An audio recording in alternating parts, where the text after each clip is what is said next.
Hari Om, Jai Siya Ram, everyone.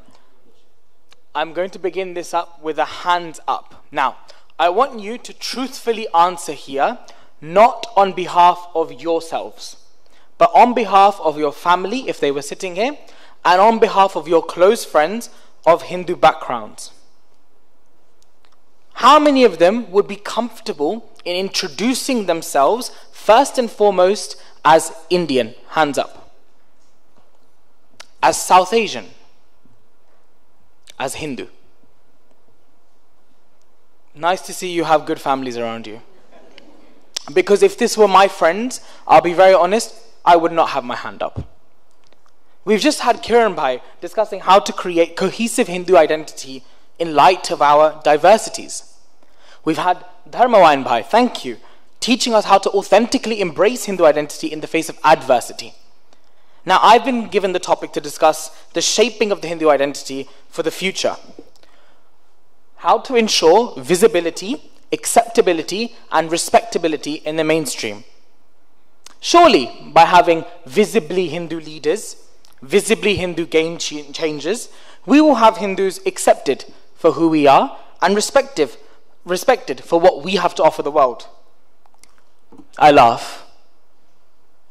How can I sit on stage to discuss visibility of our community on the world stage when members of my own community shy away from accepting and respecting their own selves as Hindus?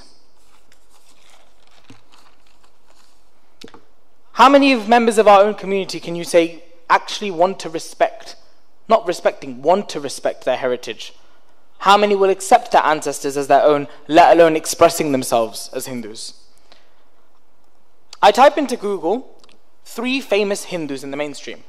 We find Mahatma Gandhi, Swami Vivekananda, and Srila Prabhupada ji. 2 saints and a lawyer who actively named and used his spirituality to guide his political movement. Why not these 3 figures? An athlete, an actress, and an activist. Now immediately I can already see in the audience, a few of you have been taken aback that these should be seen as famous Hindus. All 3 of them don't shy away from discussing what their traditions mean to them personally. Yet why do you think twice about calling Aishwarya Rai a Hindu role model?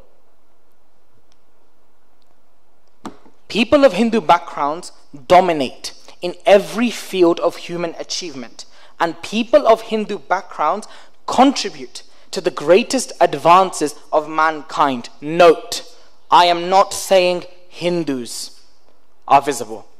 People of Hindu backgrounds are visible. Hindus are not visible. But if I were to discuss the great Sir Jagdish Bose or the Srinivas Ramanujan as stories of Hindu success, why would I get eyebrows raised in my own community? When asked to discuss about shaping the Hindu identity in the mainstream, I couldn't help but attempt to try to pierce the stigma associated with it. Our friends are comfortable in calling themselves Indian because they feel a sense of community invoked with that word. They may be happy calling themselves South Asian because, again, when saying that word, they'll feel a sense of community. But saying the word Hindu, mate, it's the 21st century. Grow out of religion already. We can challenge and educate people as much as we want, but it doesn't take away from the most crucial step, that of being Hindu. Being Hindu role models.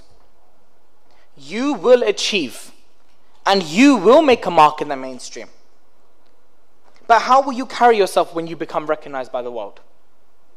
What we require is not only for dharma to be a set of undefined sanskars, a vague value system.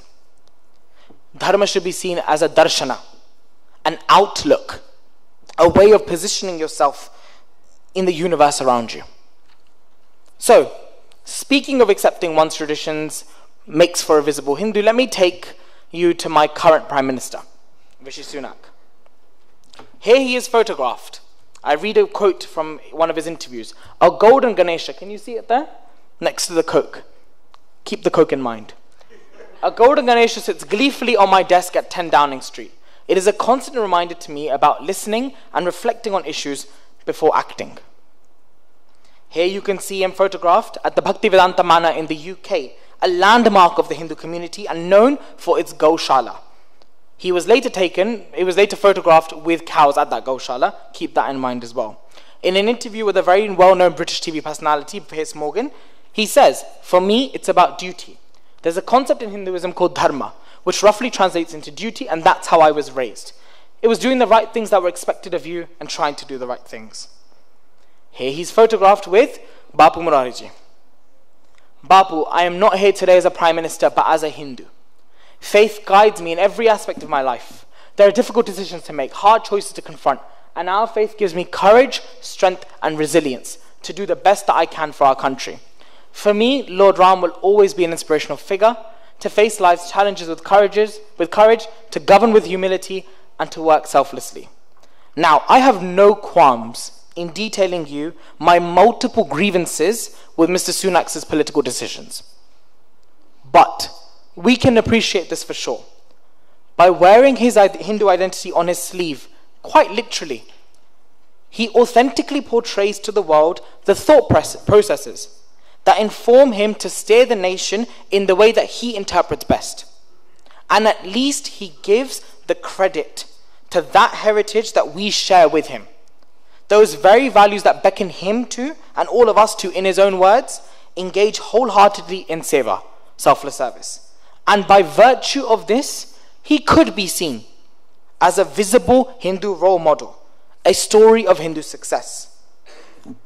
But have a look at this quote by an article published by a well-known essayist. Evidently, he observes upper caste taboos against beef and alcohol and always keeps his statuette of Ganesha, the guarantor of worldly success, close to him. Someone of a Hindu background who cannot accept any figure showcasing dharma as their guiding light. A very problematic statement if that person wasn't from a Hindu background. Now, remember that I said that he was photographed at a Gaushala? Look at this comment from another political commentator of a Hindu background. Despite all these antics, Rishi Sunak was soundly defeated by Liz Truss, and she becomes the new UK PM. Important to be true to yourself. UK is not UP. Tell my dad. My issues with you, Rishi Sunak, are your politics, not who you are. In fact, I'm grateful that out of the countless public figures of Hindu backgrounds, at least you have given his value, your values, our values, some credit. We cannot give sermons about representation, equality, and inclusion if we do not outline how and why our diverse cultural contexts uniquely inform how we can bring about change and progress to the greater society. Here you see NHSF with the exhibition that we had created. Yes, an exhibition telling the story of Hindus in the UK, all designed, researched, and written by students at Trafalgar Square and later at the Houses of Parliament. You see, if Rishi Sunak were to say he is proud to be of Indian heritage, what does that really mean? To be proud of a modern geopolitical nation state? We are comfortable being delineated as people of color, separate from white people. Sure, if we care a little bit more, you might want to call yourself an Indian or a South Asian. If you care a little bit more, you're going to be very happy affronting your ethnic identity as a Punjabi, Gujarati, Tamil. A Hindu? Lol, that's not really me. It is only when you assert yourself as a Hindu that I can connect to you on the basis of the practices, values, and the traditions that bind us. There can be no meaningful Indian identity without the anchor of the Bharatiya Hindu civilization. There can be no true quest to understanding what India has to offer without grappling with the spiritual foundations that the world recognizes us for. The world views us as a storehouse of spiritual wealth, yet we walk away from owning that. Many times you will hear people say the word way of life. It's the easiest way of explaining what it means to have a civilizational identity.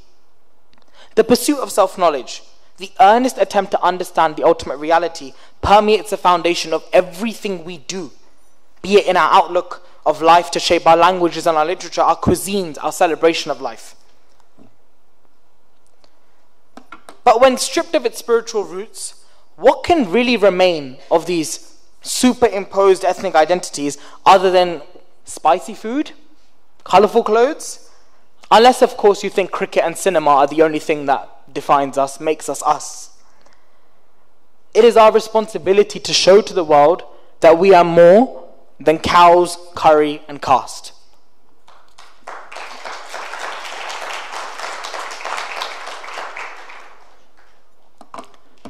When I say I am a Hindu, I am acknowledging the privilege of shouldering the knowledge traditions of the greatest thinkers this world has ever seen. And therefore I am carrying my responsibility in contextualizing and continuing them. When I say I am a Hindu, I am translating in every action of mine the beautiful dreams of harmony in plurality as envisioned by my ancestors, who emphatically proclaim that the answers to the world's problems lie in truly accepting unity in diversity. When I say I am a Hindu, I bring forth this verse from the Ishavasya Upanishad. He who sees everything in the Atman, and his Atman in everything, he feels no dislike. Hindus feel worried coming out as Hindus because no one has really set the precedent. But I do believe we know how to make ourselves visible. We are a tradition of intellectuals who prize academic and technological prowess. We are an earthly tradition that prizes sustainability. We are a tradition that teaches harmony, not by tolerating differences, but by saying that at the core, we are all the same divine spark, just shining in different ways.